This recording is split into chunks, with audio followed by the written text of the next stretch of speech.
Deputy Maureen O'Sullivan. Thank you. We used to consider that the famine was the darkest moment in our history, with the extent of loss of life and the absolute cruelty of the abundance of food there at the same time that people were starving. But we now know there are much darker moments.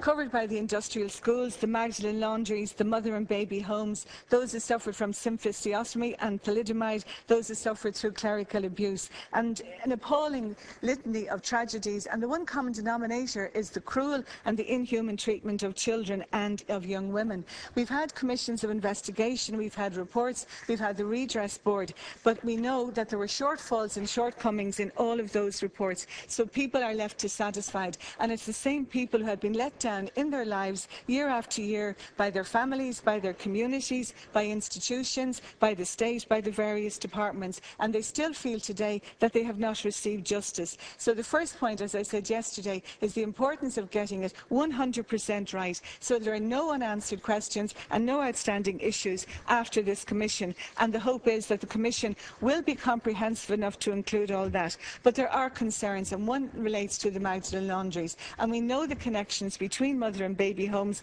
and Magdalene laundries. So I do understand the concern that their role in the commission is just down to one kind of line, the role played by them, and I have to ask, will that be enough? I note from what you said earlier that Article 15 provides that the commission would have regard to the facts established through previous inquiries into related institutions, but we know that there are grave concerns about the outstanding issues from the McAleese report, because it didn't take into account, and I know the remit was narrower, the 769 pages of testimony of women that was gathered by the Justice for Magdalene group, expressing their pain and their suffering. So I think any narrative has to honour the lives of those who lived in the institutions, how they were confined there and how they were treated. And there are issues relating to that report, discrepancies between the length of stay as reported in the McAleese report, but the discrepancies with other electoral registers with grave records as well.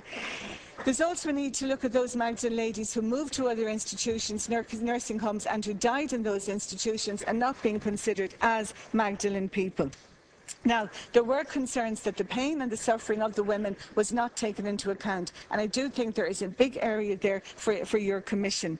We know the connections between industrial schools, Magdalene laundries, mother and baby homes, so the natural conclusion is that they would be gathered together.